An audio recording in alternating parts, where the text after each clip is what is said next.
नमस्कार दोस्तों, आपका स्वागत है अपनी YouTube चैनल PFP में। आज हम इन्फोसिस के बारे में चर्चा करने वाले हैं। 13 तारीख को इन्फोसिस के रिजल्ट्स आने वाले हैं और रूमर्स ये बता रहे हैं कि बायबैक भी अनाउंस हो सकता है। देखिए, बायबैक अनाउंस होगा या नहीं होगा ये तो हमें 13 तारीख को ही पता चलेगा, लेकिन क्या इसके चलते फिलहाल हमें स्टॉक में खरीदारी करनी चाहिए, नहीं करनी चाहिए, ऐसी सिचुएशन में एज ए रिटेलर हमें क्या करना चाहिए, इसके बारे में आज हम चर्चा करने वाले हैं। सबसे पहले कंपनी के फाइनेंशियल ट्रेंड पे नजर डाल देते हैं। रेवेन्यू प्रॉफिट कंटिन्यूअसली ऊपर जा रहा है, तो ओवरऑल यहां पर फाइनेंशियल ट्रेंड तो काफी ज्यादा हेल्दी नजर आता है। रिटर्न रेशियोज के बारे में बात करें, ROE 29%, ROC 36%, return on assets 19%, clearly written ratios काफी ज्यादा हेल्दी है। लेवरेज रेशियो के बारे में बात करें तो डेट टू इक्विटी 0 है, इंटरेस्ट कवरेज रेशियो 168 है, तो कंपनी पे कोई कर्जा नहीं है, डेट टू इक्विटी भी काफी अच्छा नजर आता है। शेयर होल्डिंग पैटर्न के बारे में बात करें, टोटल प्रमोटर होल्डिंग 13.11% है, जिसमें से कुछ भी प्लेज नहीं है। Mutual fund 15%, other DIA 4%, FII 32%, retail and other category में 36% की हिस्सेदारी नजर आती है।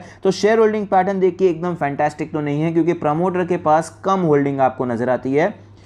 लेकिन ऐसा नहीं है कि रिटेलर्स के पास ही ज़्यादा होल्डिंग है, रिटेलर्स के पास तो इतनी होल्डिंग है, बाकी आपको इंस्टीट्यूशंस का इंटरेस्ट भी अच्छा खासा नजर आता है। रीसेंट ट्रेंड के बारे में बात करें तो म्यूचुअल फंड्स अपना स्टेक बढ़ाते जा रहे हैं, अदर DIAs ने अपना स्टेक कम किया था, उसके बाद कोई खास आपको चेंज देखने को नहीं मिला है।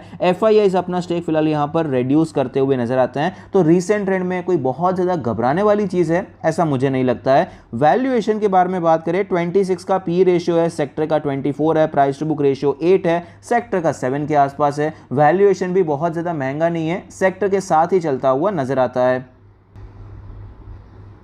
स्टॉक के चार्ट पर हमें क्लियरली पता चलता है कि 6 महीने तो आपको यहाँ पर कंसोलिडेशन देखने को मिला, एक ही रेंज में ये स्टॉक ट्रेड कर रहा था, ब्रेकआउट हुआ लेकिन गिरावट देखने को मिली, वापस कोशिश हुई थी ब्रेकआउट की लेकिन गिरावट हो गई, रिजल्ट्स आया, स्टॉक कंटिन्यूअसली नीचे आया। अभी तक आपको ये गैप भी फिल होता हुआ नजर नहीं आया है। 1600 के लेवल से ही आपको वापस गिरावट देखने को मिली और 1400 पे वापस ये सपोर्ट लेता हुआ नजर आता है। 20 डेज के मूविंग एवरेज के ऊपर निकल चुका है, लेकिन बाकी सारे मूविंग एवरेज के नीचे ट्रेड कर रहा है।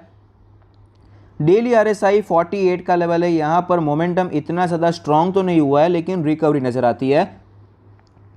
अब डेली चार्ट पे कुछ इंपॉर्टेंट लेवल्स के बारे में बात करते हैं। सपोर्ट के बारे में बात करें तो 1350 के आसपास एक सपोर्ट नजर आता है और रेजिस्टेंस हो जाता है 1450 का लेवल, क्योंकि यहां पर एक सपोर्ट था जो कि ब्रेकडाउन के बाद अभी रेजिस्टेंस की तरह काम करेगा। वीकली चार्ट पे चलते हैं। वीकली चार्ट पे आप देख पाएंगे सपोर्ट यही है, 1360 1350 का जोन है, लेकिन रेजिस्टेंस ऊपर शिफ्ट होता हुआ नजर आएगा। 1500 के आसपास का रेजिस्टेंस है, क्योंकि यहां पर आपको एक हैवी सेल ऑफ देखने को मिला है। यहां पर देखिए सेल ऑफ हुआ, रिकवरी आई, फिर से सेल ऑफ हुआ, तो ये एक रेजिस्टेंस की तरह काम करेगा। मंथली चार्ट पे चलते हैं। मंथली चार्ट पे आपको रेजिस्टेंस थोड़ा और ऊपर शिफ्ट होता हुआ नजर आएगा। मंथली रेंजेस आप देख पाएंगे तो यहां पर 1600 के आसपास आपको एक मेजर रेजिस्टेंस नजर आता है। सपोर्ट तो वही है 1350 का लेवल तीनों टाइम फ्रेम में, लेकिन हमें रेजिस्टेंस थोड़ा थोड़ा ऊपर शिफ्ट होता हुआ नजर आता है। तो अब ऐसी सिचुएशन में एज ए रिटेलर हमें करना क्या चाहिए? अभी के लिए हम ये मान लेते हैं कि भाई बायबैक नहीं होने वाला है, बायबैक नहीं भी होगा तो भी फिलहाल इन्फोसिस में हमें क्या करना चाहिए वो डिस्कस एक बार कर लेते हैं।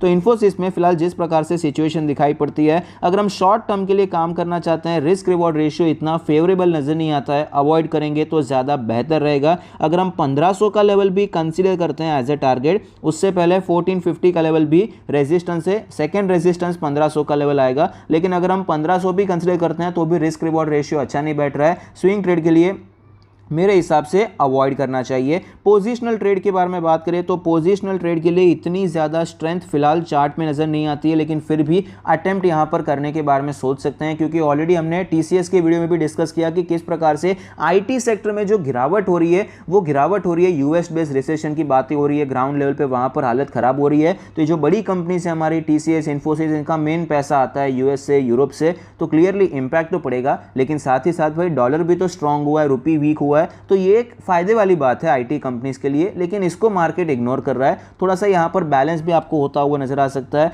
तो इस हिसाब से अटेम्प्ट करने के बारे में सोच सकते हैं। और एक मेजर सपोर्ट पे भी आपको ये स्टॉक नजर आता है। एक ब्लू चिप स्टॉक में ऑलरेडी अच्छी खासी गिरावट हो चुकी है और टाइम करेक्शन भी अभी हो ही चुका है, अच्छा खासा टाइम भी स्पेंड हो चुका है। तो यहाँ पर अटेम्प्ट करना चाहें पोजिशनल ट्रेड तो यहाँ पर अटेम्प्ट कर सकते हैं, करंट मार्केट प्राइस पे खरीदारी कर सकते हैं। 1350 का हमारा स्टॉप लॉस हो सकता है और टारगेट होगा हमारा ऑल टाइम हाई का टारगेट। लेकिन इतनी स्ट्रेंथ नहीं आई है, इसलिए फुल क्वांटिटी में हम एंटर नहीं होंगे। फुल क्वांटिटी में एंटर अभी नहीं होना है। अभी के लिए आप चाहे तो 20-30% की क्वांटिटी के साथ एंटर होने के बारे में सोच सकते हैं। स्टॉक जैसे जैसे ऊपर जाता है उस प्रकार से हम अपनी क्वांटिटी बढ़ा सकते हैं। स्टॉक जैसे ही आपको 1600 के ऊपर जाता हुआ नजर आए, यहाँ पर रेजिस्टेंस लेके अगर ऊपर जाता है, हम स्टॉप लॉस को ट्रेल करेंगे और एडिशनल क्वांटिटी यहाँ पर ऐड कर सकते हैं। इस प्रकार से हमारा प्लान हो सकता है।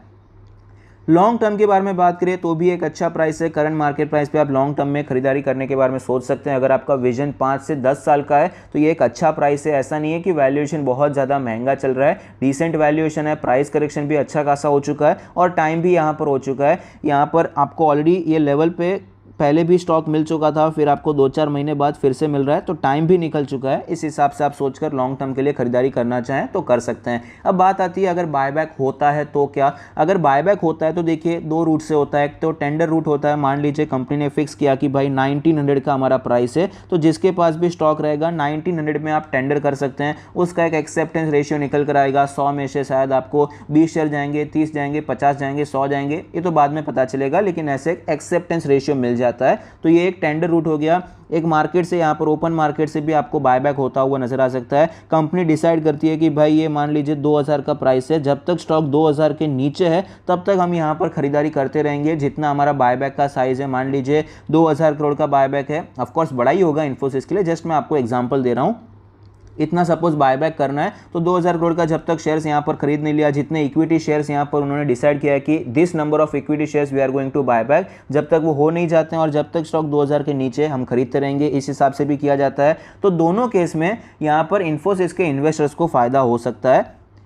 अगर टेंडर रूट होता है तो ये तो आपको क्लियरली पता चल जाएगा। अगर आपने 100 शेयर सिर्फ बायबैक के लिए खरीदे हैं, उसमें से अगर 40 निकल गए, जितना प्रॉफिट निकलेगा उतना एवरेज आपका, बाकी 60 का कम हो जाएगा, तो आपको एक ब्रेक इवन पॉइंट मिल जाएगा। इस हिसाब से वो तो सीधा प्रॉफिट आपको मिल ही जाएगा। ओपन मार्केट में फ़ायदा ये होगा, बाई चांस ओपन मार्केट में होता है जैसा लास्ट टाइम हुआ था, तो इसमें क्या होगा, अगर स्टॉक गिरता भी है तो कंपनी खुद ही अपने शेयर्स खरीद लेगी, तो जो डाउन साइड है वो लिमिटेड हो जाएगा। और अगर बाई चांस कुछ सेंटिमेंट खराब हो जाता है और कुछ ज़्यादा ही स्टॉक गिर जाता है तो वहाँ पर तो अपने मौका का फायदा उठाना ही चाहिए और वहां पर खरीदारी करनी चाहिए, क्योंकि कंपनी वहां पर जल्दी खरीदारी करेगी और स्टॉक में यहां पर बाइंग इमर्ज होती हुई नजर आ सकती है। तो शॉर्ट टर्म में आपको इन्फोसिस में सेंटिमेंट सुधरता हुआ नजर आ सकता है अगर आपको बायबैक होता हुआ नजर आता है। आई होप आपकी वीडियो पसंद आता है, कुछ सीखने को मिलता है। Thank you, stay happy, happy investing.